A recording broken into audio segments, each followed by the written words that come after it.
So we stopped last time on inventory valuation.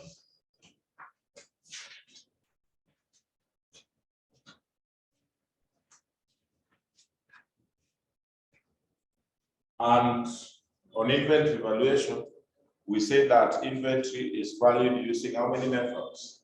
3. There is the first in, first out, that is FIFO. Then we have last in, first out, that is LIFO. Then we have what is called weighted averages. Those 3. So we were to kick off with this one. So let's start with that one. FIFO. Let's start with FIFO.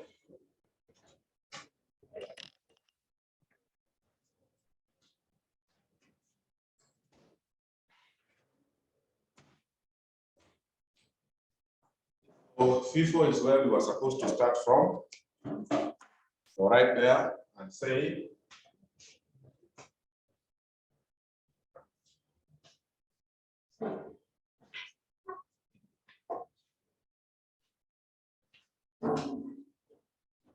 so you can copy that. Under this method, the first purchases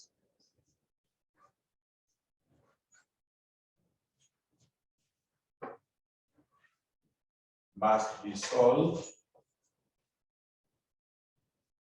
before selling the most current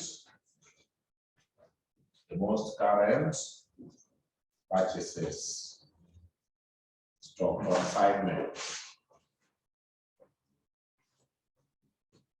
So I want to write all of them, then we discuss.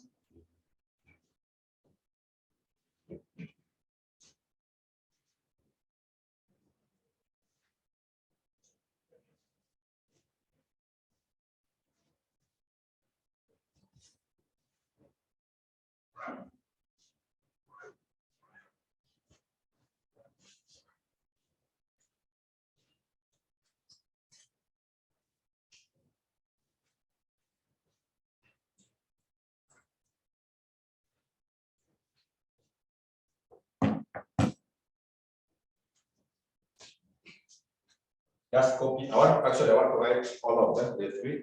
We discuss and we move forward.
finish, then we discuss.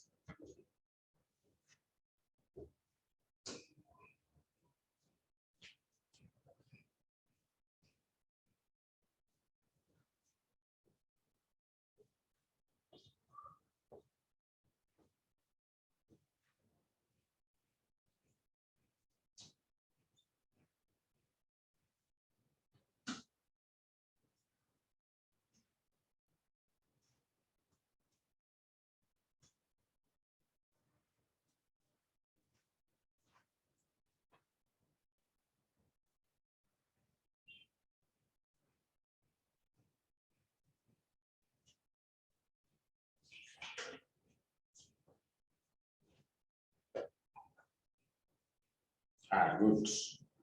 So let me use this to explain. Let's say, don't write this.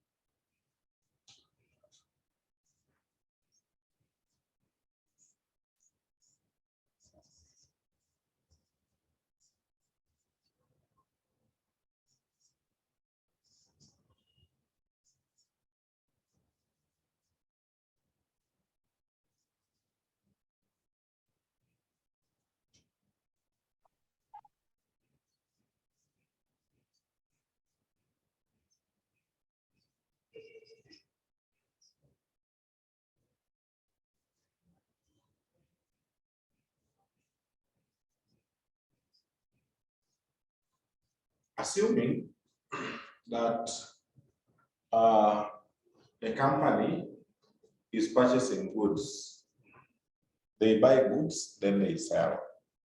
So in the financial statements, when we are preparing financial statements, remember we have to capture inventory. Stock must be captured in the statement of profit and loss, and even in the statement of financial what? Position.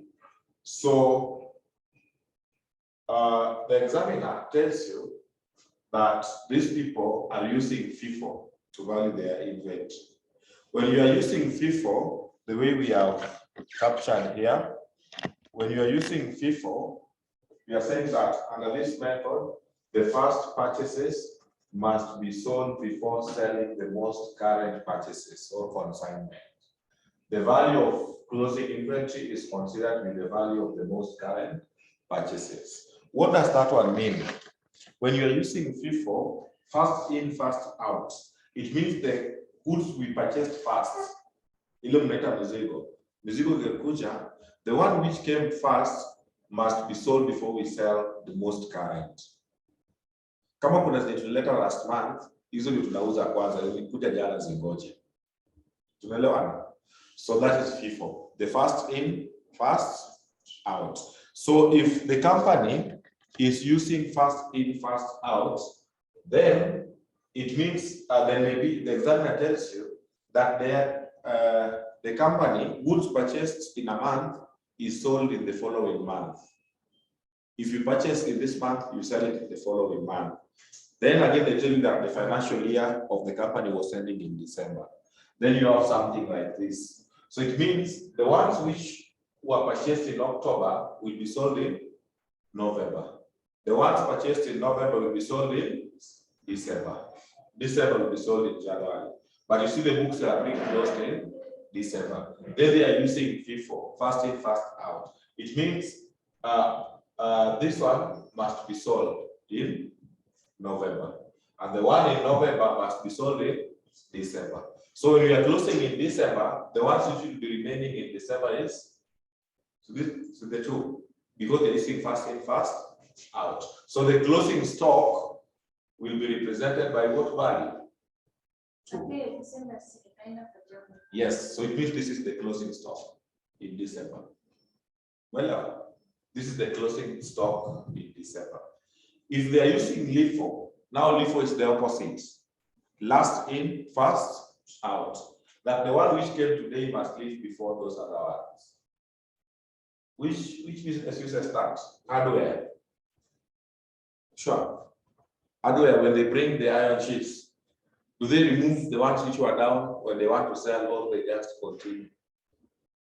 Wakiwekelea mabati wanakelanga hapo juu. So wakitoa wanadilianga hivyo. So hardware uses LIFO approach. Last in, first out. Even camera. Hizi manguo wasichana wananunua inaitwa kamera. Sio wanauzanga ya leo ama kamera inataka aje? Lulu. Unajua kamera?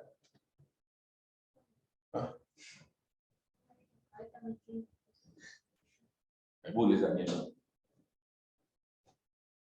Huyu neighbor huyu asijua. Ni ya wasichana, inakuwa ya wasichana. Wewe unajua kamera? Ni gani hiyo? Look almost new, but they're not. Hiyo time, sio? Hiyo sasa. Now that is the LIFO. The one which is trending now. So if it is LIFO, it means this one will be sold, and then this one will be the last. So if they are using LIFO, you know example will be mean. They just give you the stock like this, then they tell you they are using which method? LIFO. So if they are using LIFO, then your closing stock is the most previous. So 1,000. So this one becomes your closing inventory under LIFO. So for LIFO, this is the closing. Under FIFO, this is the closing inventory. Are we together? When they are using weighted average, you know that one is possible like you see ladies. There is this things ladies normally put in their hair. It's called beads. The small ones. So you know those beads, they just come and pour them on the floor. There sometimes each bead was being sold at 1 shilling. There's another consignment which came each at 2 shillings. So knowing the price when you are closing the year, can you be able to separate the beads? Very difficult. So to avoid a lot of stress, you just add how many units are remaining. So maybe just say we are remaining with 100 units of this. Then you say during this year we made how many purchases? 3. Each at price of 10, 25. Sure. This is 30 what? 35. Then you take 35 divided by 3. So whatever you get out of the 45 divided by 3, 11 point something, you come and multiply by this.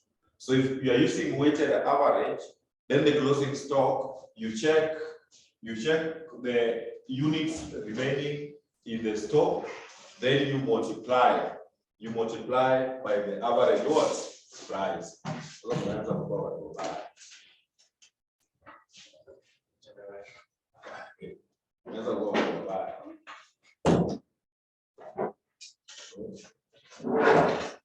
So when you are using weighted average, then the closing stock becomes the number of units which remain times the average price. Yes. So there's nothing much until we meet in a question. And I told you last time that when we have 2 values for inventory, we go for whichever is higher or lower. If you have 2 values for stock, whichever is lower to avoid overstating profit. It's even in your book, and I know you wrote it. That's where. Yeah, that inventory should be recorded in the financial statement and then lower cost of measurable value.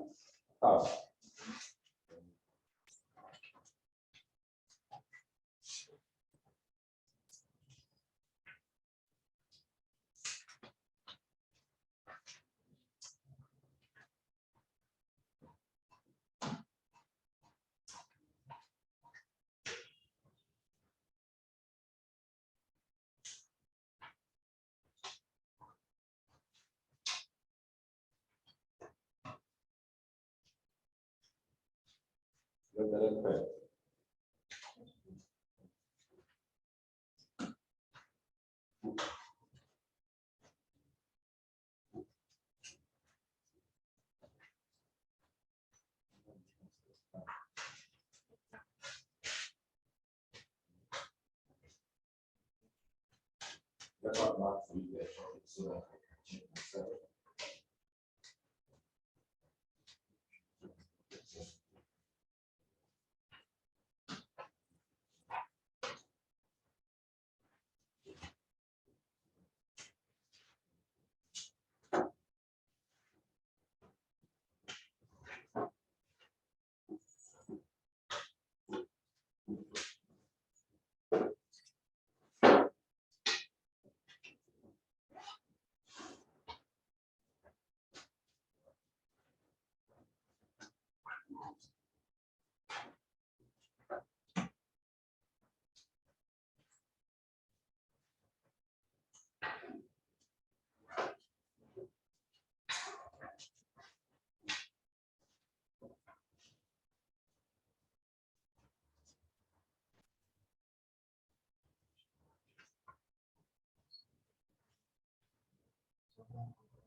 Okay, so that is it.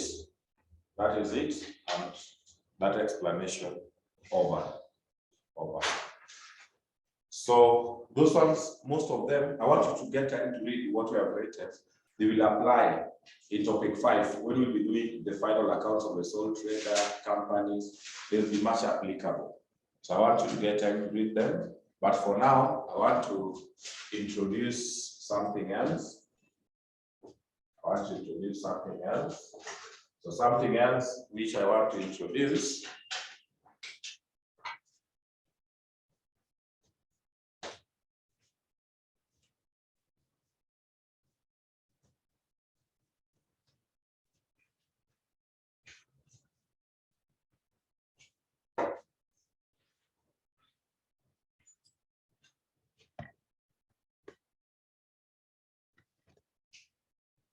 So I want to introduce a topic here, not even a topic. These are small elements which we are just trying to finish up.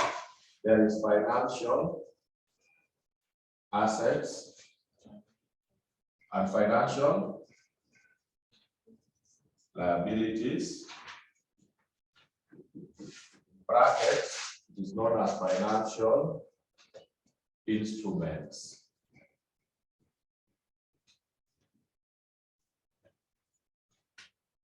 So have that, just a subtopic.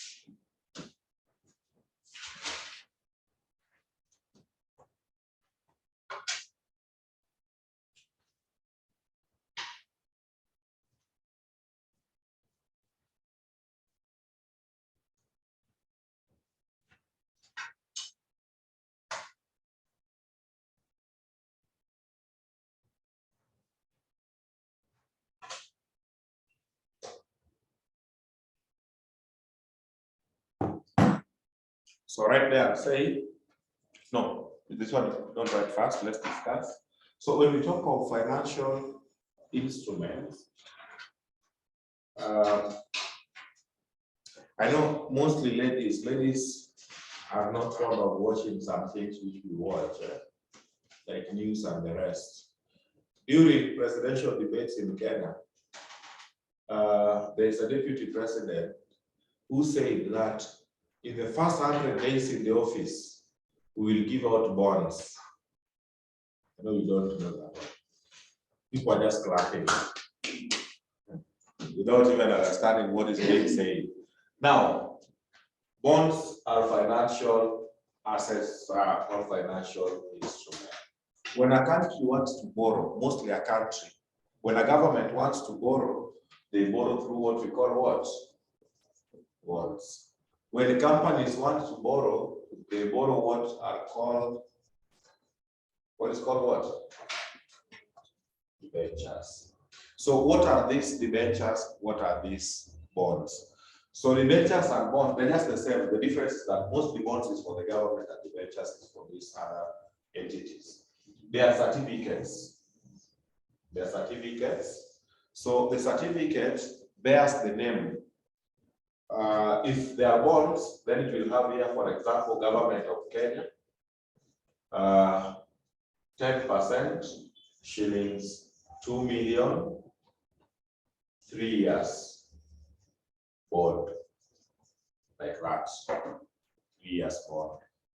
So what does that mean?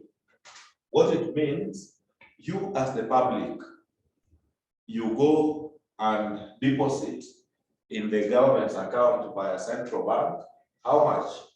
2 million. Then they issue you with bond certificate. These are just certificates, they are just printed. Even if you go on Monday here in CBK, you will find them. So you deposit the 2 million, then they give you the certificates. You will stay with this certificate at home for how many years? 3 years. But every year, they will be crediting your account with what percentage? 10% of the 2 million. Are we together? So it's an investment on your side. Then you receive interest for 3 years. At the lapse of year 3, you return. Yes? You return the certificate, then they give you back your 2 million.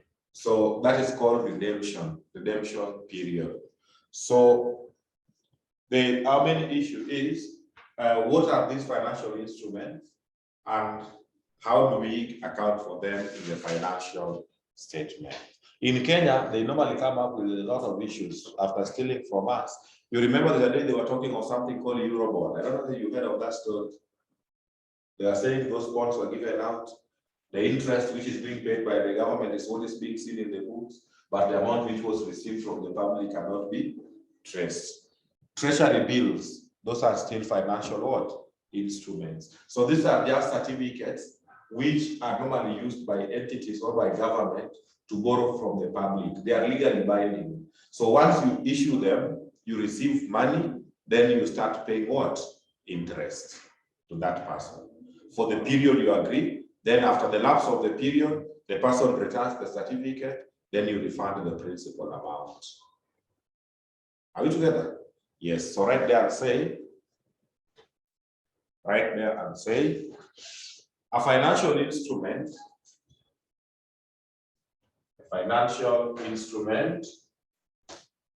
is a contract. Financial instrument is a contract which gives rise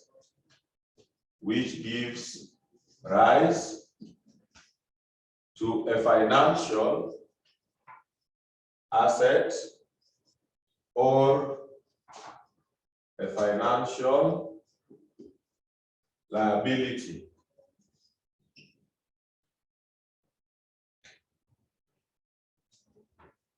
A financial asset or financial liability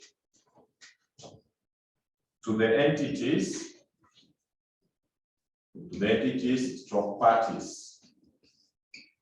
The entities, stroke parties to the contract. To the contract. Full stop. Good. Down there. Examples are bonds, debentures, loan notes, etc. Those are the examples of financial instruments.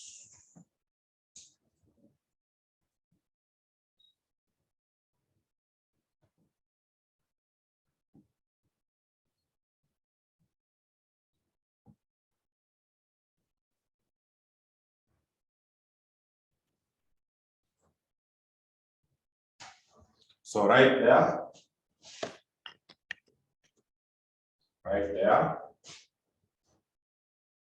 initial measurement.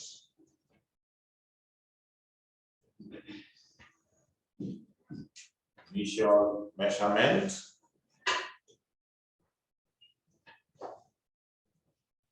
Initial measurement. Then you say, at the initial stage,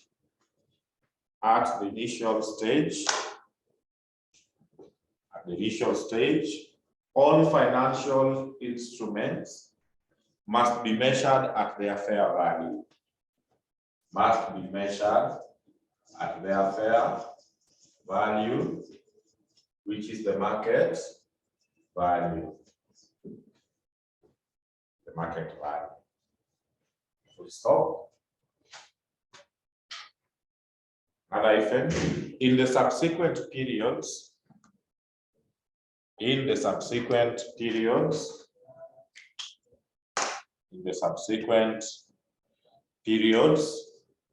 comma, they should be measured at either fair value. They should be measured at either fair value,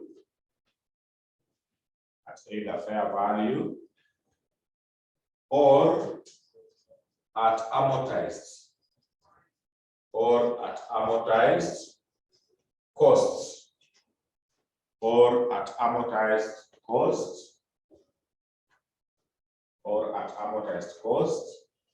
depending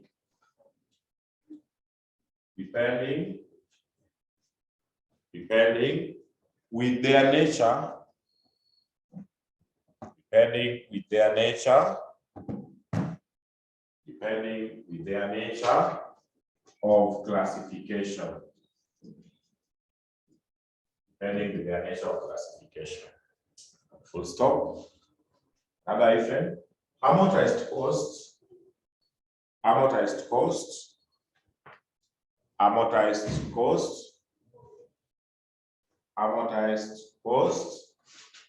is the value of the instrument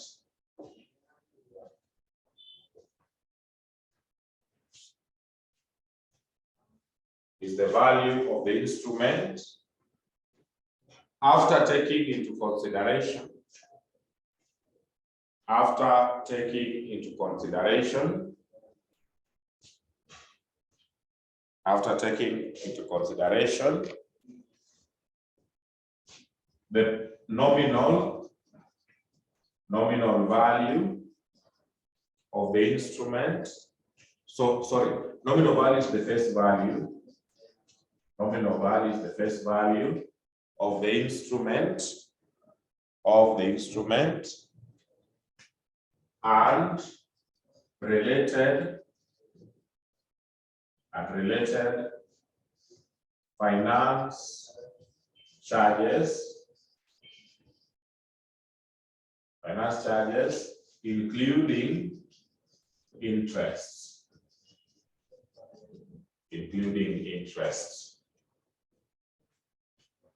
Full stop.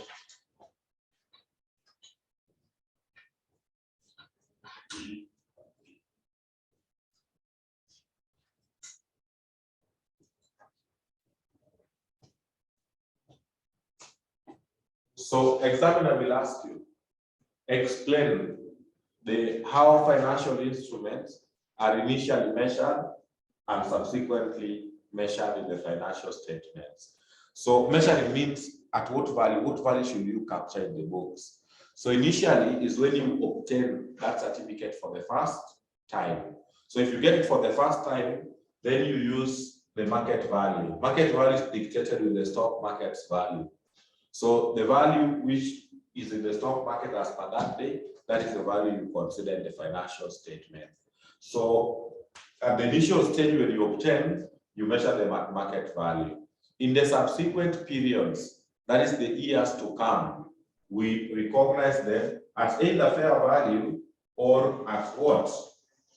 Amortized cost. So the question comes up, what is this amortized cost? So remember, this person will be paying you interest. Sure, they'll be giving you interest before the maturity. So when you make an adjustment on the value of the instrument, having taken into consideration the initial value, which I'm calling the nominal value of the face value, then you adjust interest as you are being paid. That adjusted amount is what we call the amortized what? Amortized cost. The adjusted value of the bond having taken into account the interest. So if there was no interest, there are some which are called zero coupon. If there is no interest, then just continue measuring them at what? Fair value. But if they are mostly the long-term ones are the ones which are measured at amortized cost. Classification, subtopic, classification.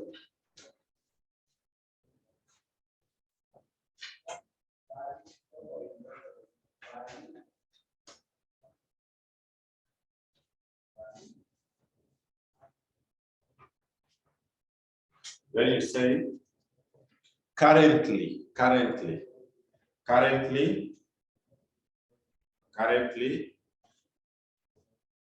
IFRS, this is an accounting standard, the International Financial Reporting Standards, number 9. So IFRS 9, currently IFRS 9 classifies financial instruments,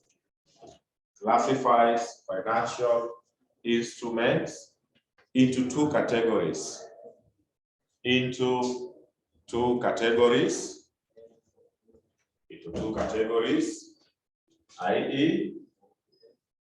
i.e.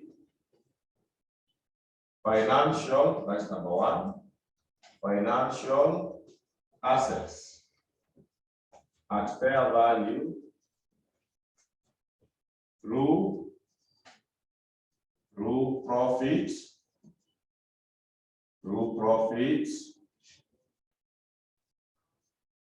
stroke loss. Through profit, stroke loss. And because they are just two, let's just explain. You say these are short term. These are short term financial assets.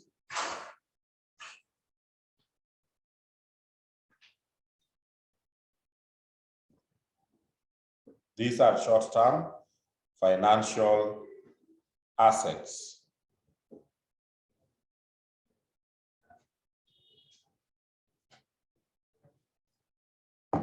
Short-term financial assets. Full stop. Gain, stroke loss. Gain, stroke loss in their fair value. Gain, stroke loss in their fair value.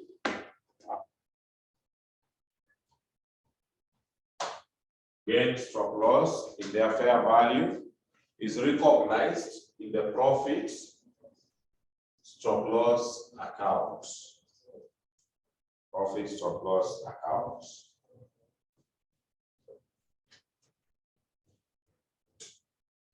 Next, number 2. Financial assets at fair value through other comprehensive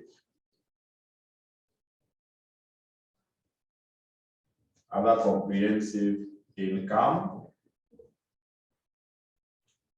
Through other comprehensive income.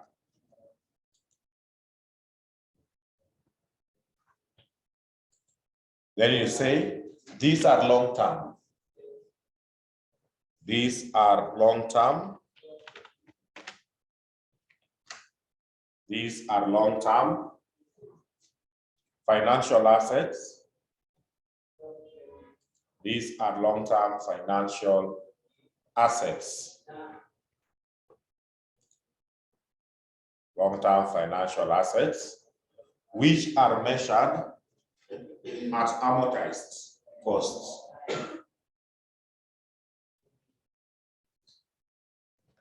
Amortized costs.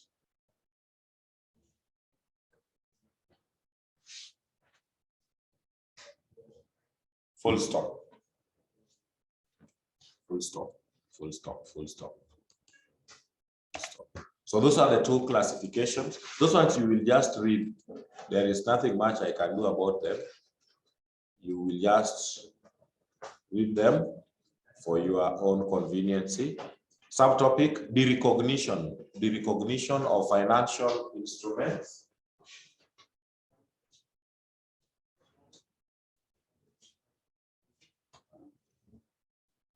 Read for me your syllabus in bracket. There's something they normally say in bracket. I'm very strict on the syllabus. In bracket, what are they saying? Oh, definition, examples, and classification, which we have done.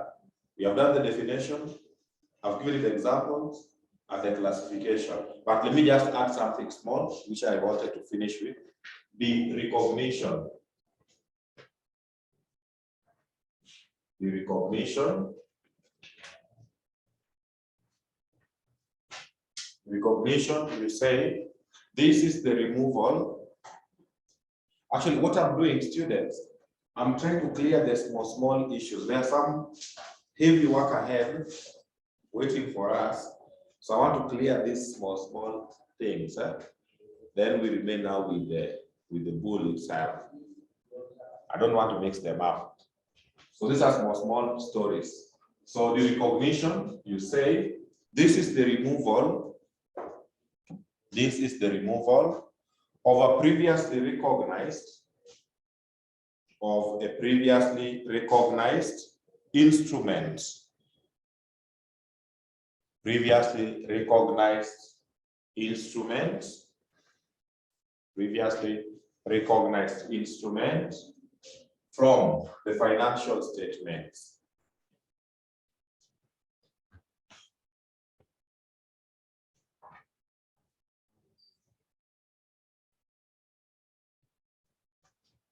Full stop.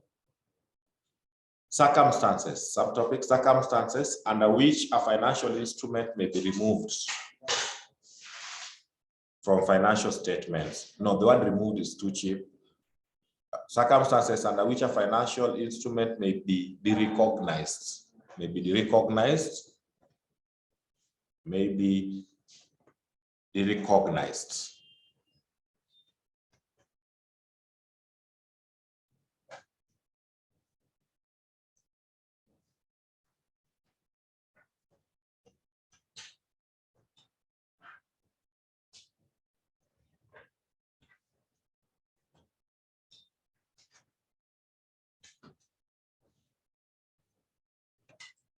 One, upon the expiry or stroke maturity, expiry stroke maturity of the instrument,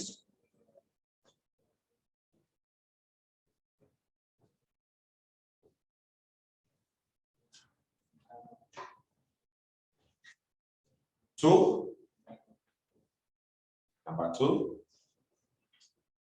when the instrument has been transferred to a third party. The instrument has been transferred to a third party.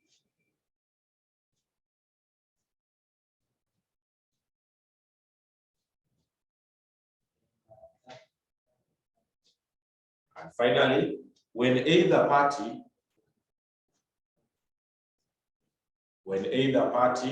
is no longer obligated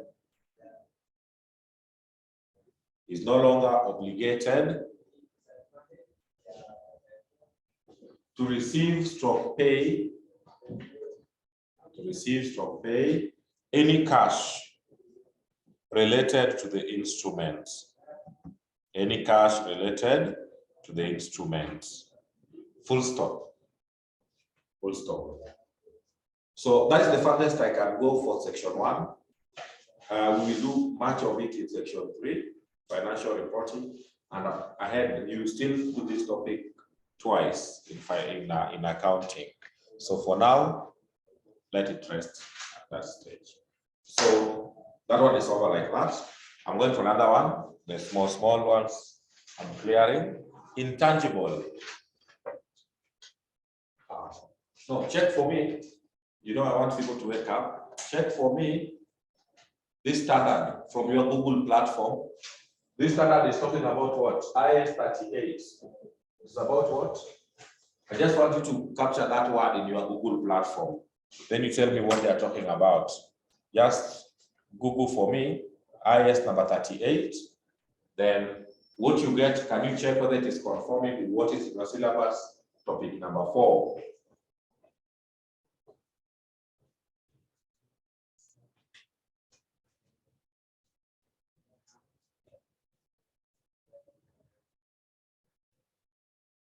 We just type IS 38, you'll be able to see.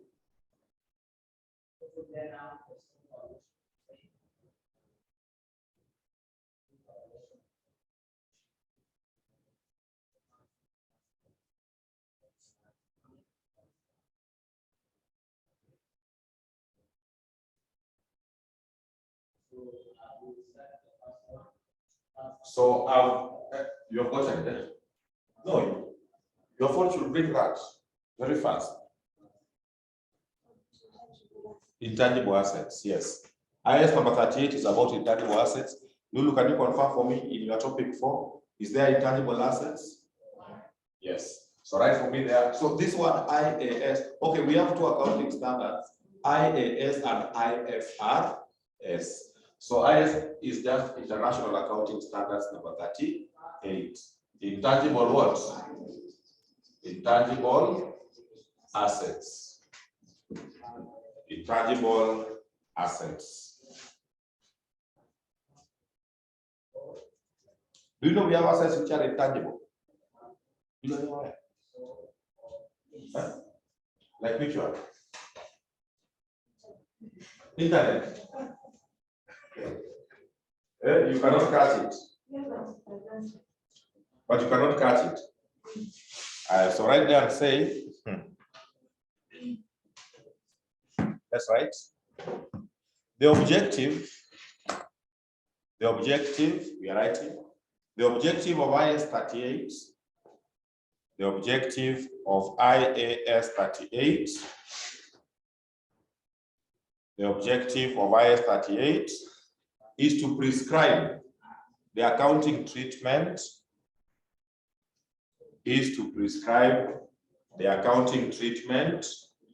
for intangible assets. The accounting treatment for intangible assets. Full stop. So the next question you need to ask me, what is an intangible asset? So now there you say, write intangible assets. Write intangible assets. Intangible assets. Then you say, is an identifiable,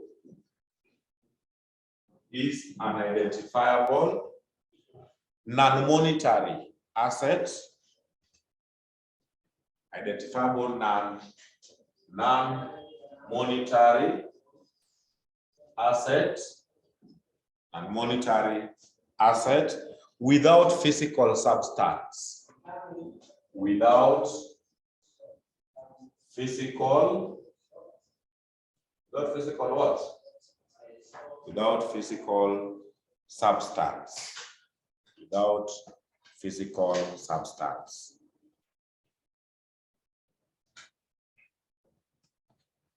Full stop. Full stop. Characteristics of intangible assets.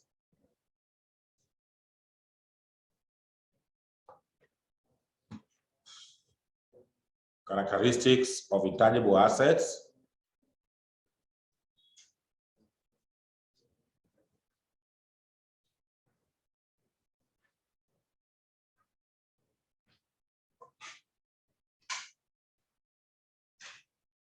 One,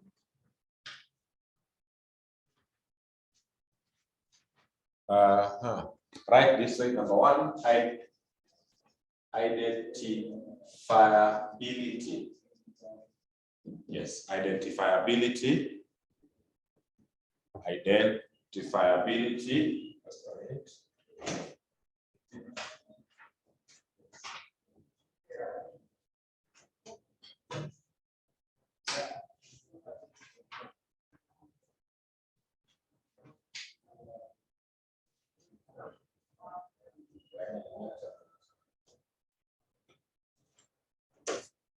Identifiability, then you say, intangible assets cannot be identified separately. Cannot be identified separately from an organization. Cannot be identified separately from the organization.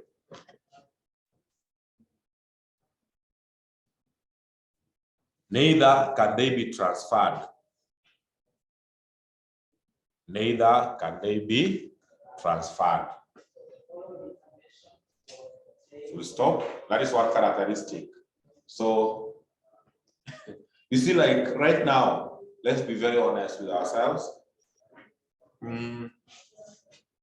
If you have money to invest, then the only two options is Safaricom and Mumia's sugar company. Where can you take your money? Let me not talk on your behalf. You have money to invest.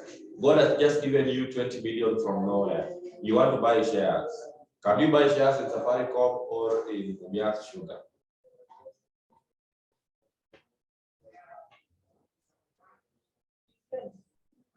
Today, you have said that. Why? Safaricom has goodwill. Sure. So goodwill is an intangible asset. It's an intangible asset. That goodwill aspect, the reputation. So you cannot transfer goodwill from Safaricom to another company that today, where I say from Kelchen, you cannot say that today, let's take the goodwill of Safaricom tupeke kampuni nyingine pia wasikie vizuri, watu hawapende alafu turudishe. It is impossible. Your goodwill is your goodwill. It cannot be transferred. It can only be identified with that company. I don't know what happens nowadays. In our village, those days, ladies used to be married based on goodwill. So when you want to marry, you visit your sister. Lulu, let me give you a story. You visit your sister. When a man wants to marry, you visit your sister who is already married. Then, now when you visit your sister, let's say your home is, for example, Kitui, and your sister has been married in Machakos. So you move from Kitui to Machakos. Then your sister, when you arrive, your sister makes arrangement. So arrangement, they look for ladies who have good reputation in the village now. So they sample the attributes of goodwill. Then you sample on the attribute of the looks. Huyu ni mzuri. So yeye anakuangalia tabia. Mwenye aendagi kudance kwa disco matanga usiku, take. Huyo ako na goodwill. Mwenye anafanya vitu mzuri, huyo ndio anaita. So that is goodwill. So you cannot transfer your goodwill to another person. Okay, hiyo story yote. Unaelewa the aspect of identifiability. Because najua watauliza very soon. I highlight the characteristics of intangible assets. So what is the identifiability?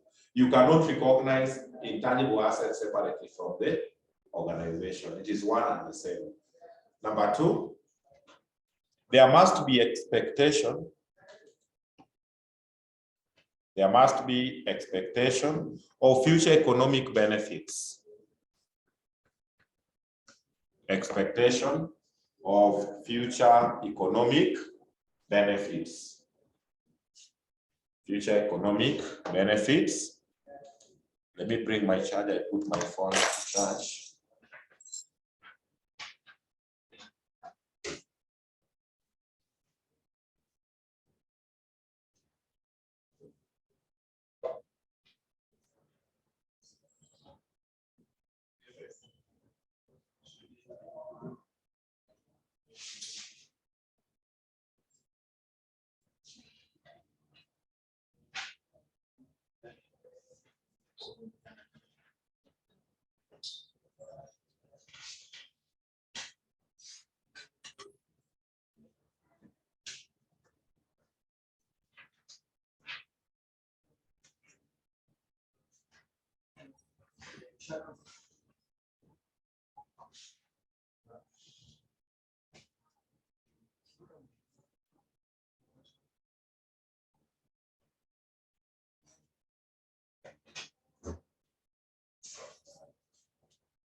Wewe do you have goodwill?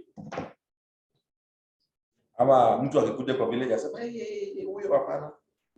Huyo kijana wetu atakwenda within 1 week. You have goodwill.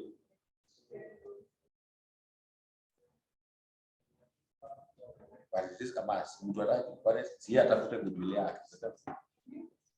Mtu anatafuta hiyo goodwill shauri yake asikusumbue pia.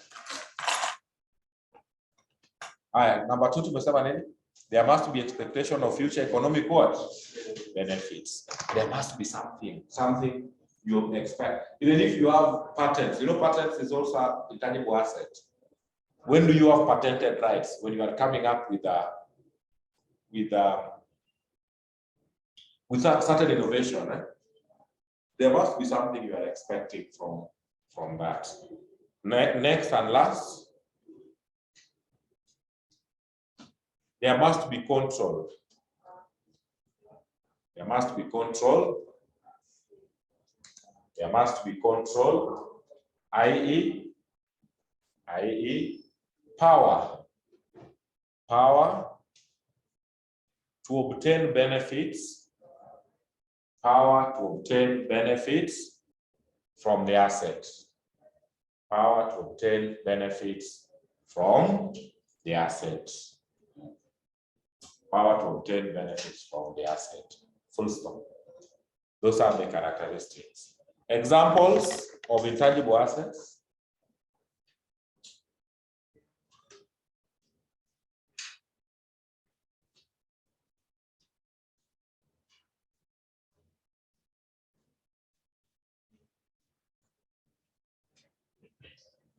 Examples. So let's check out examples of intangible assets. Examples of intangible assets. Let's have them down. Examples of intangible assets. Patented rights. Patented from one patent. Patented rights. Trademarks. Goodwill.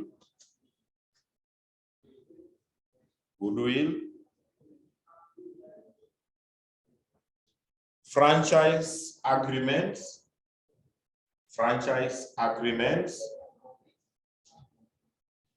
Marketing rights,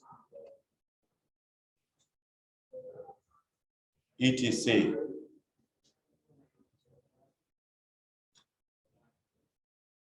Full stop. Down there you say the franchise agreements. Okay, who can explain to us what franchise agreement means? You have an idea? Yes, bring up the idea. And we make estimates. You only vizuri.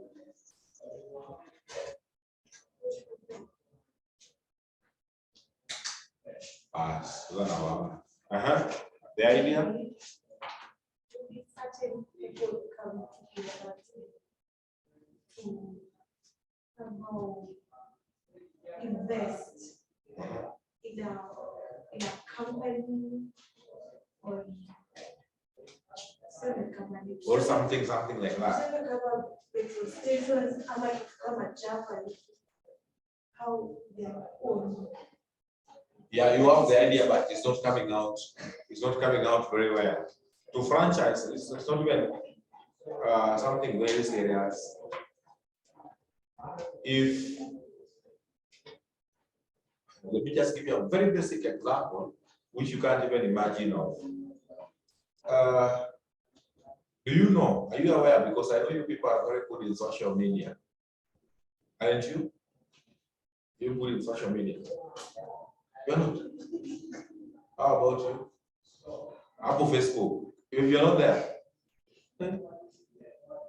In social media, there are people who uses other people's names with the motive of getting so many likes and comments and all that.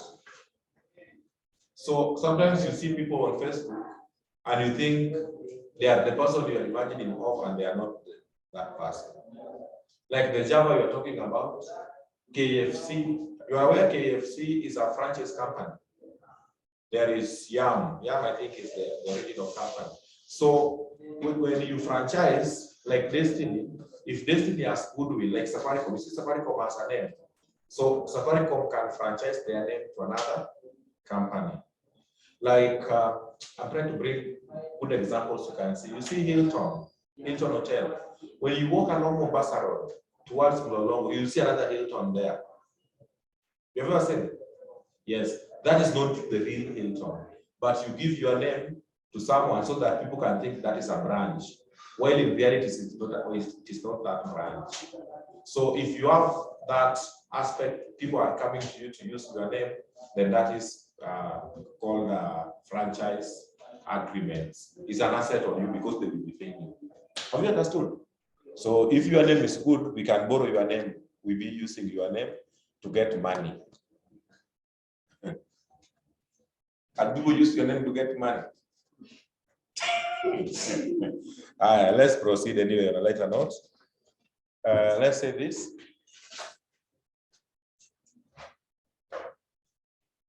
For an entity to recognize intangible assets, for an entity to recognize intangible assets, for an entity to recognize intangible assets, comma,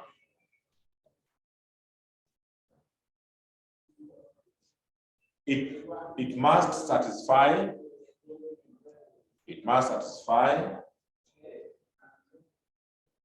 the following criteria. Must satisfy the following criteria. Must satisfy the following criteria. So the criteria, number one,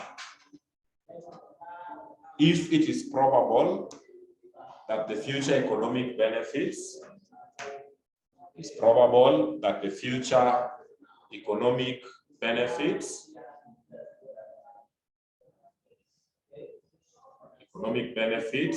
that are attributable to the asset,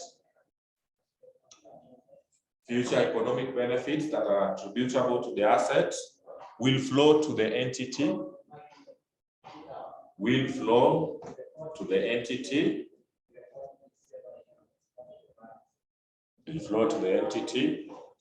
and number two, if the cost of the asset can be measured reliably. Costs can be measured reliably. Full stop.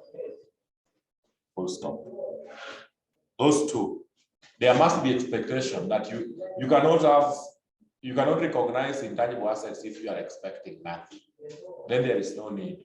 If you don't know the value, then there is nothing you are recognizing in the financial statement. So you must be at least knowing the value which you are supposed to recognize. Those are what we are expected to know as far as that is concerned. So write for me there. Initial measurement. Then you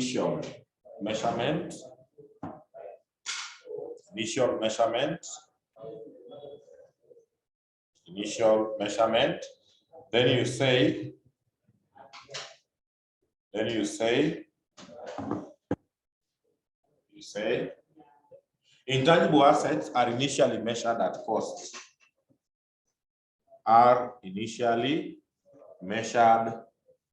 cost. are initially measured at cost. However, in the subsequent periods,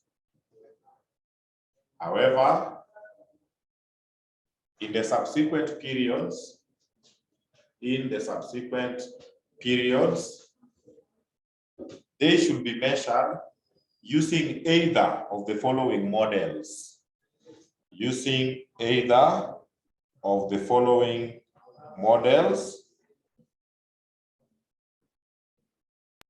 Pardon? Either of the following models. Pardon? Using either of the following models. So we have two models in the subsequent period. So list them.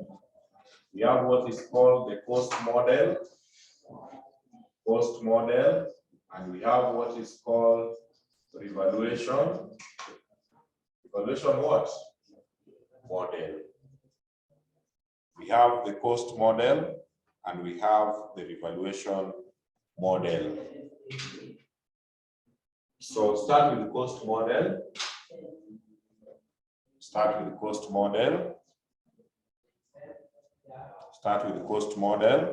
Then you say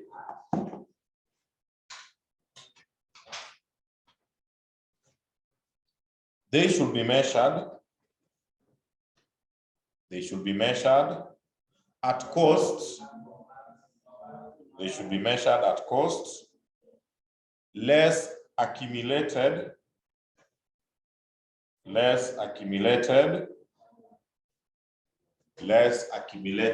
amortization.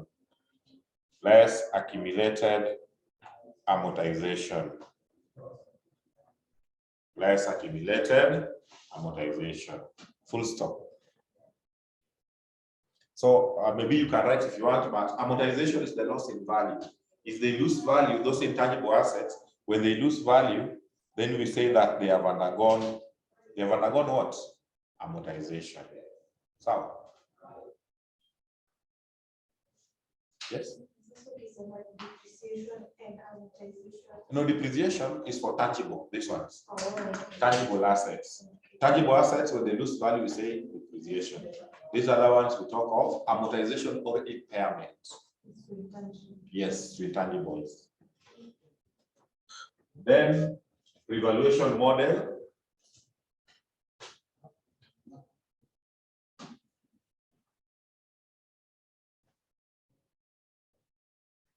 Evaluation model, then you say they are measured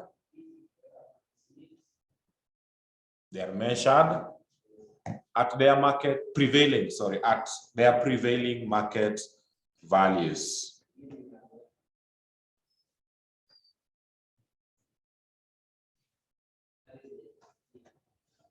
Full stop. As per the syllabus, that is what we are expected maybe to tell you as far as that is concerned. That was captured in that particular topic. That was captured within that particular topic.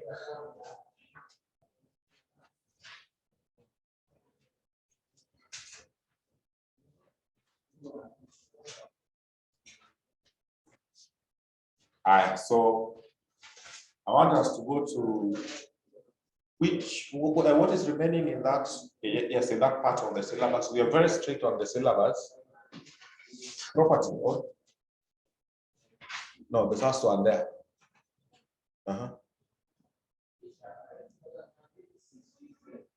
In that topic 4.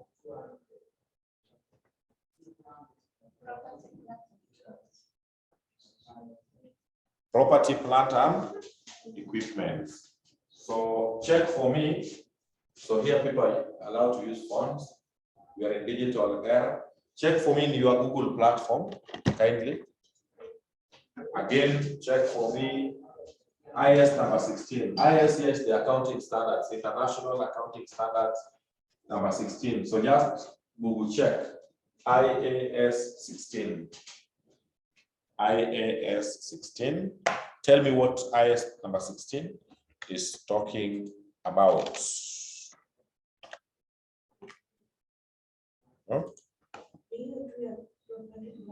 Hiyo tu sindio? So write for me there. Property, plant, and equipments. I told you I want to clear these security things, then serious issues. So property, plant, and what? Equipments. Property, plant, and equipments. Most of the time you will hear me calling them in short PPE. PPE.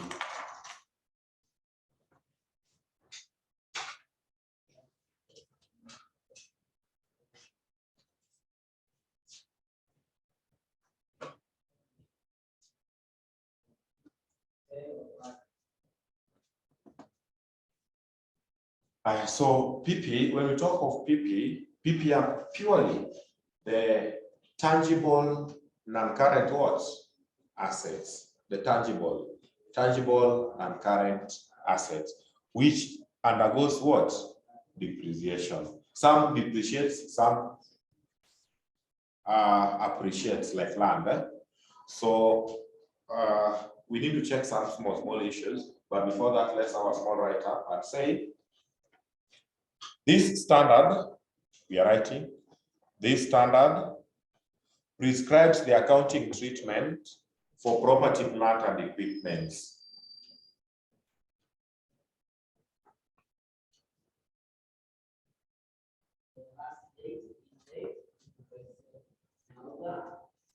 Property, plant, and equipments. Full stop. This standard prescribes the accounting treatment for property, plant, and equipments.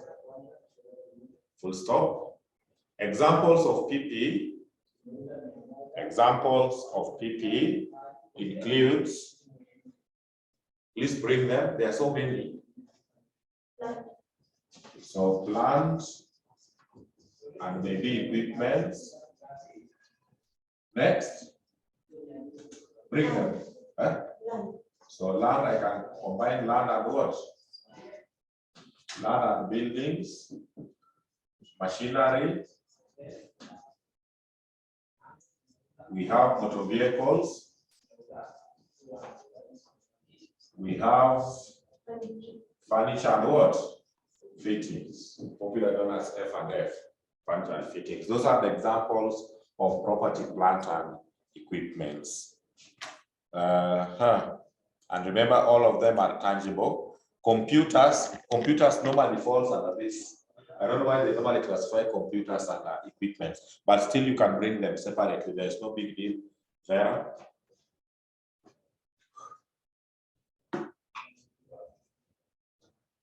Okay, that's good. Down there, measurement. Write down their measurement. How do we measure them? So Apostle prepared so many write-ups. Measurement. Then you say, so that one I want to shorten proper. You say PP, property, plant, and equipment. Property, plant, and equipment.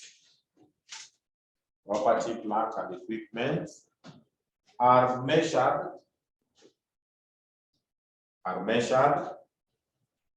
in the same way as intangible,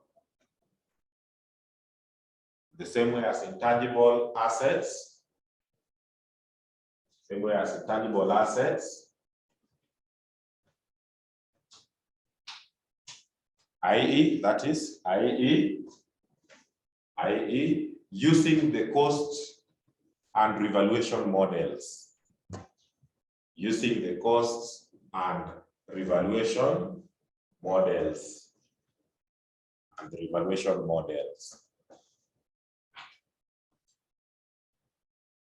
However, under the cost model, they should be recorded at cost less accumulated what? Accumulated depreciation. That is where they differ. That other one are recorded at cost less accumulated amortization. But for tangible, we record under cost model, record at cost minus the accumulated what? Depreciation. Full stop. Under cost model, they are recorded at cost less the accumulated depreciation. Yes.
So let's proceed.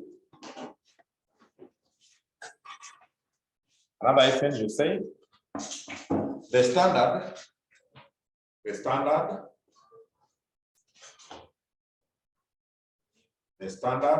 requires that depreciable assets. Depreciable assets. Depreciable assets should be depreciated. Depreciable assets should be depreciated during the financial period. During the financial period, and charged to the profit/loss account. Charged to the profit/loss account. Profit/loss account. Full stop. In form of a very big subtopic, right? For me, depreciation. So depreciation, we mentioned it somewhere. You remember? But now I want to discuss it into details. Depreciation.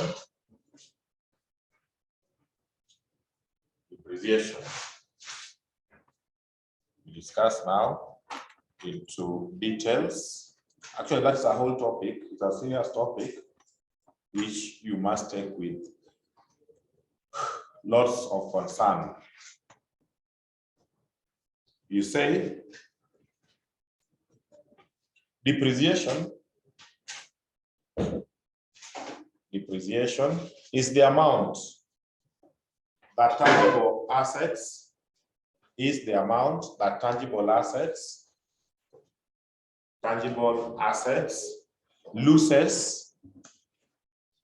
loses due to wear and what? Due to wear and tear. Due to wear and tear. Full stop.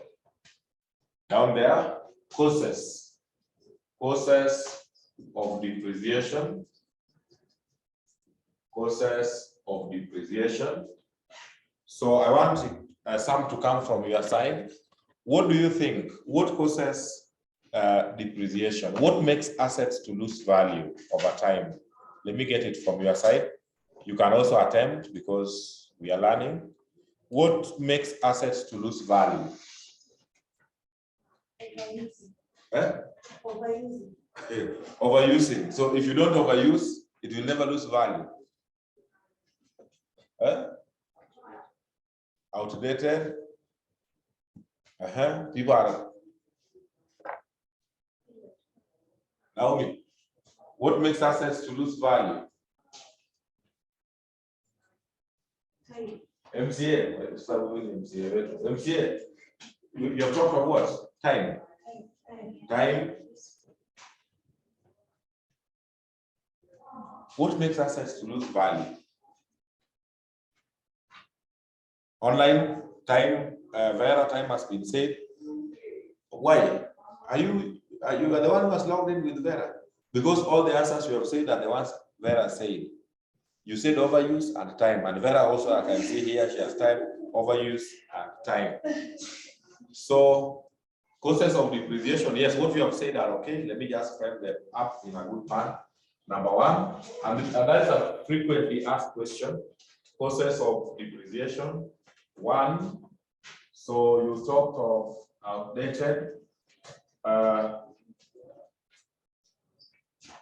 don't know whether this is the spelling.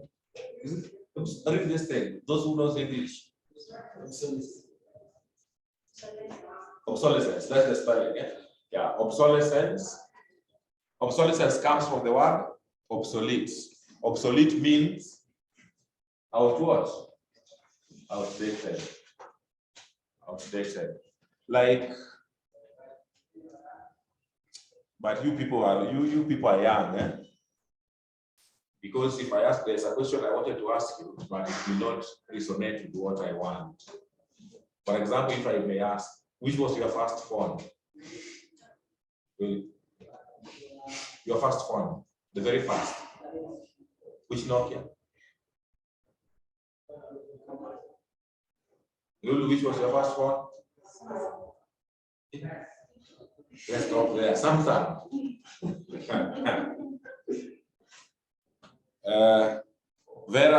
Vera's phone, the first phone was Motorola C113. Yes, that was also my first phone. Do you even know that phone? The one which was common was 3310. I don't know what's happening. Nokia 3310. That was the common, the phones of those days. So when you had those phones, we used to sneak with them in high school. So you have a hole there, then you put a string, you hang them so that everybody can see. And if that phone stays for long without someone calling you, you even set an alarm so that people can know that you have a phone and you receive dummy phone call. Right now, with the current technology, those ones are considered what? Obsolete. You can, in fact, when you come with them here, but nowadays they are prestigious. People use them as, but you cannot show off because they are what? Obsolete. Number two, passage of time, the one you are talking about. Do you know mere passage of time will make the asset to depreciate, even if it is not being used? You buy Mercedes Benz, then you take it at home, you cover it. You normally cover with what? Yeah, huh? How do you call it? So umeifunika vizuri ndio jua isichome. Then umenunua sasa 2022. Alafu unaifungua 2038. Will it be the same? Au unaifungua itakuwa mpya kabisa. Utapata imerust, sio? So assets loses value due to time passage. So time efflux will make them lose value. Number three, damages, stock accidents. Damages, stock accidents will make the asset to undergo depreciation. Any other? These ones are the most common ones. Down there, some of that thing is called chandarua. Next, reasons for providing depreciation. Why should the company charge depreciation? For what purpose? What is the benefit of charging depreciation? What for? So, reason for charging depreciation: one, to determine the true value of the asset, so that you don't overstate. So that we just don't overstate. Next, number two, to set aside funds. Set aside funds for replacing worn out assets. That one I need to explain. To set aside funds for replacing worn out assets. You know what will happen when you charge depreciation? You know, depreciation in the profit account, we normally treat it as what? Expense. But there is no money which is going out. So you see, we reduce our profit with an expense which is an cash flow expense. There is no money which is going out as a result of depreciation. So it means the money is being returned back in the company. You know, we just say the asset is depreciating. Maybe the value of the asset was 1 million. Then we say every year the asset is losing value at what rate? 10%. So it means every year we are charging depreciation of how much? 100. Then we treat as what? Expense. And any moment you capture an expense, the profit goes down. So you are reducing the profit, but there is no money which is going out. It means that by the time this asset is being worn out, like after 10 years, you have sufficient funds to buy a new asset. You get the logic behind it? Yes. Next. Next, why we charge depreciation? To comply with the accounting standards. Especially, I want to be specific, that IS number 16, it requires that you should charge depreciation. And also to determine the correct value, the correct profit for a given period. Correct. That is it. So determine the correct profit for a given period to comply with the accounting standards set aside. Good. Down there, factors to consider. All those things you are writing have never been asked before.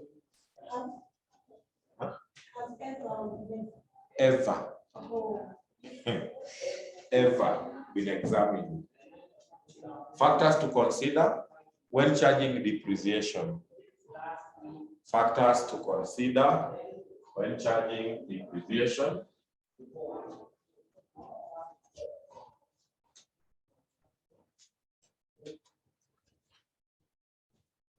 Factors to consider when charging depreciation. Number one, the initial cost of the asset. The initial cost of the asset. When you want to know the depreciation, you must consider the initial cost. Next, useful life of the asset. 3, salvage value. Salvage value has other 2 names. So we can call it salvage value or scrap value, or we can call it what? Residual value. Those are the factors you need to consider when charging depreciation. I hope you know all of them. Cost is the initial cost of acquisition. Useful life is the period that the asset is expected to be economically useful. Scrap value is the amount which we expect to get from the asset after it is considered worthless. We buy dead funds. We buy dead funds. Alafu mtu mwingine wazimu anapita kwa usiku ana scrap anatoa the name fund. Alright, so right there, methods for charging depreciation. Methods for charging depreciation.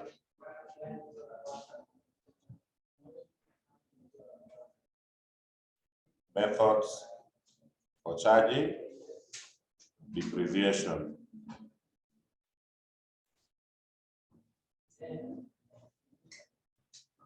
Methods for charging depreciation.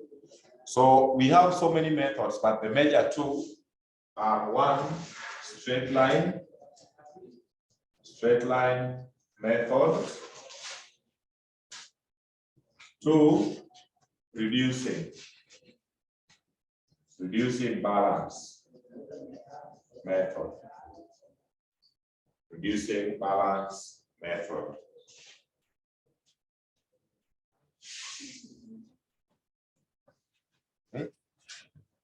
Others,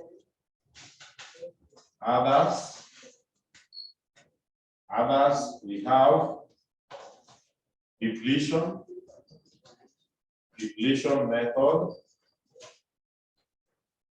Depletion method. Then we have machine power rate method. These ones I've never seen where they are being used. I've never seen where they are used, but just in case. So for those who don't know, these ones we discuss. I don't want to discuss them again. Sure. This one here we charge based on what? Cost. This one here we charge based on net book value. So, and remember, net book value is the cost minus accumulated what? Depreciation. So you take the cost, you subtract accumulated depreciation, then now you charge. So depletion, I know people will disagree with me, but fine. I better say the truth. Depletion method is a method which is used to depreciate land. Do land depreciate? Do we depreciate land? Because that method is highly used for land. Yes, land in normal circumstances, land appreciates. But there are rare occasions when land depreciates. For example, when these people, but I don't refuse, land depreciates sometimes. When these people normally quarry, you want to chimbanga. So when they dig, let's say the whole of CBD has been ati wanatafuta gold, wamechimba kila mahali, alafu wanakutoa Mombasa that we have land for you can where you can stay. Hii ukikuja kuchungulia ni shimo mpaka huko chini. Will you buy that land? No. Immediately people are running away. It means that land has no what? It has lost value.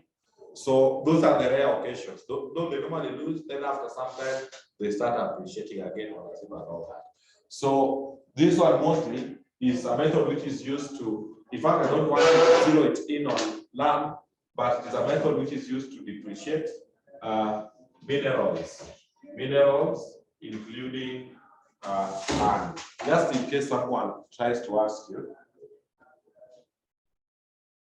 Then machine hour rates, you charge depreciation based on the duration the machine has been what? Used. If it is losing value at shillings 10 per hour, you check how many hours the machine was in use during that period. These ones are rare. The ones which we'll be using mostly are these ones there. Correct. So I want to give you a small example. In this class, this topic, they normally require you to prepare something called property and plant movement schedule. Highly. But I want first of all to, because even what we check, we never check how to calculate that depreciation. I want to bring an illustration where we calculate depreciation. Then from there, I will move to that wider part of the syllabus. Your syllabus is focusing on what is called PP movement schedule. That is where we are headed. So just write for me, no, before that illustration, write for me disposal of PPE.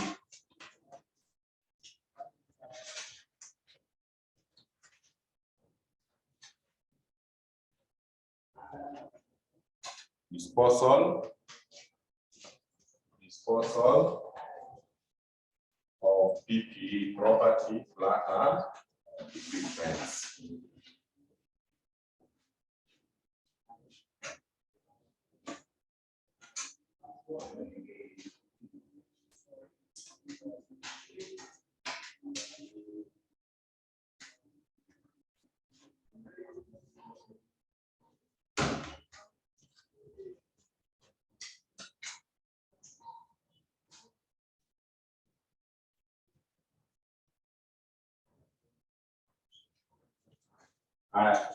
Disposal of PPE, then you say that disposal is the elimination. Disposal is the elimination of PPE of PPE from an entities from an entities with apostrophe with and from an entities financial statements. From an entity's financial statements. Full stop. Another hyphen. An entity may dispose of. An entity may dispose of its assets. May dispose of its assets through either of the following ways. Through either of the following ways. One, selling the asset, selling the asset. Two, trading in the asset. Three, asset being involved in accident, stroke damages. And four, asset being fully depreciated. If either of those takes place, not all, either, then the asset is considered to be disposed. The asset is considered to be disposed. Which one is not clear? Which one? Which one do you need an explanation?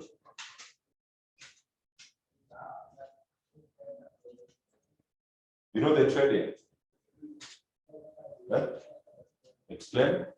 Trading. This number two.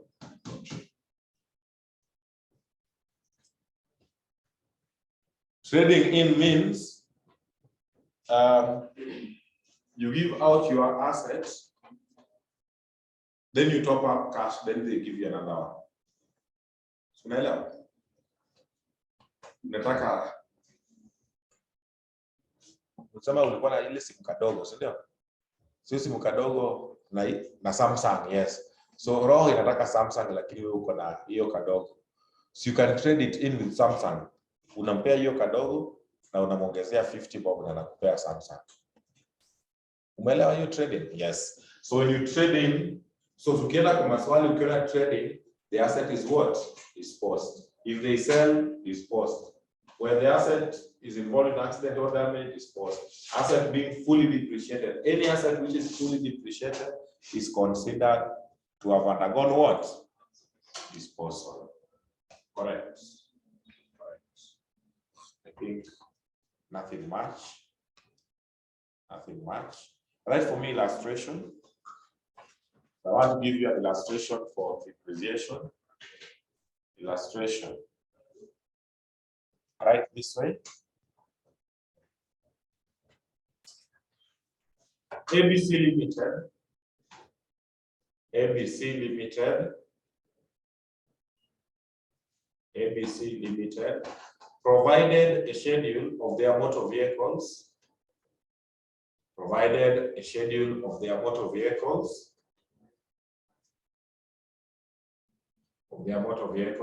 As shown below. As shown below.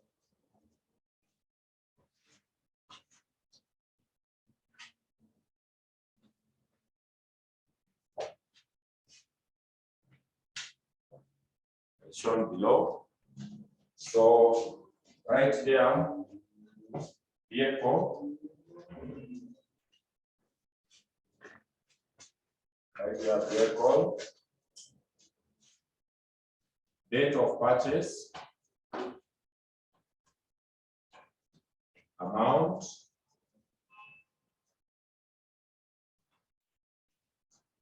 Date of disposal. Proceeds from disposal. So have that.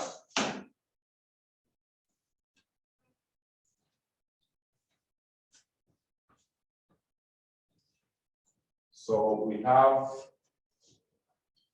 KBX, date of purchase, 1st January 2019, amount. So that is 1 million.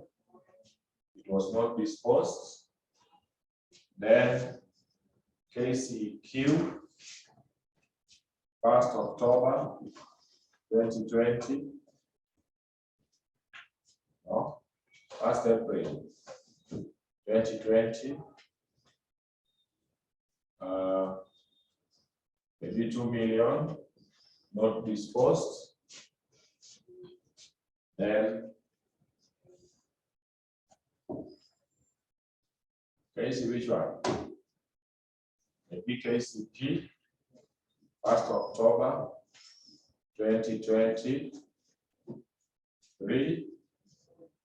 Date of disposal, 1st April 2021. Proceeds, 15. Finally, KDA,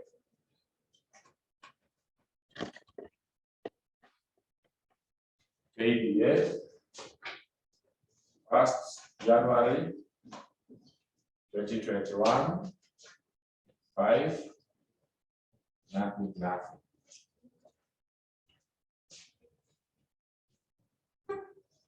The company charges depreciation.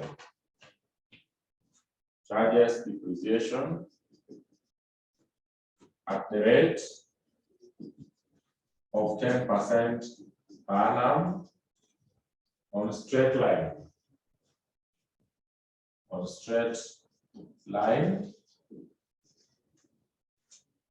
On straight line.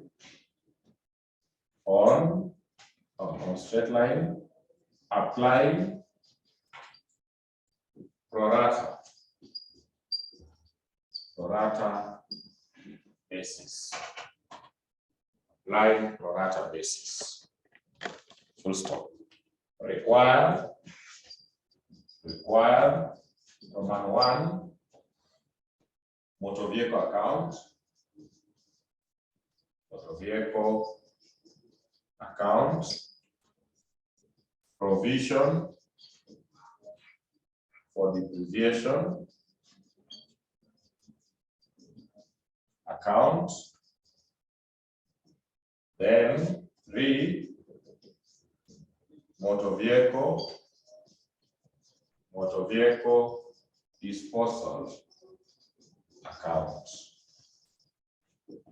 Motor vehicle disposal account. Good. So we only have 1 minute. We started the class at 1:30. It's now 3:30. So I have to stop there because this one requires a lot of time. So we'll pick from there next week. We are not bad off. So you will organize to work what you have done. But for now, then all will be well. Otherwise, thank you. Do have a nice weekend. We meet in the next class. Online, I want to end because I was recording the class. So I want to end the class. If you're not done, take a screenshot so that I want to end it so that I don't lock you out.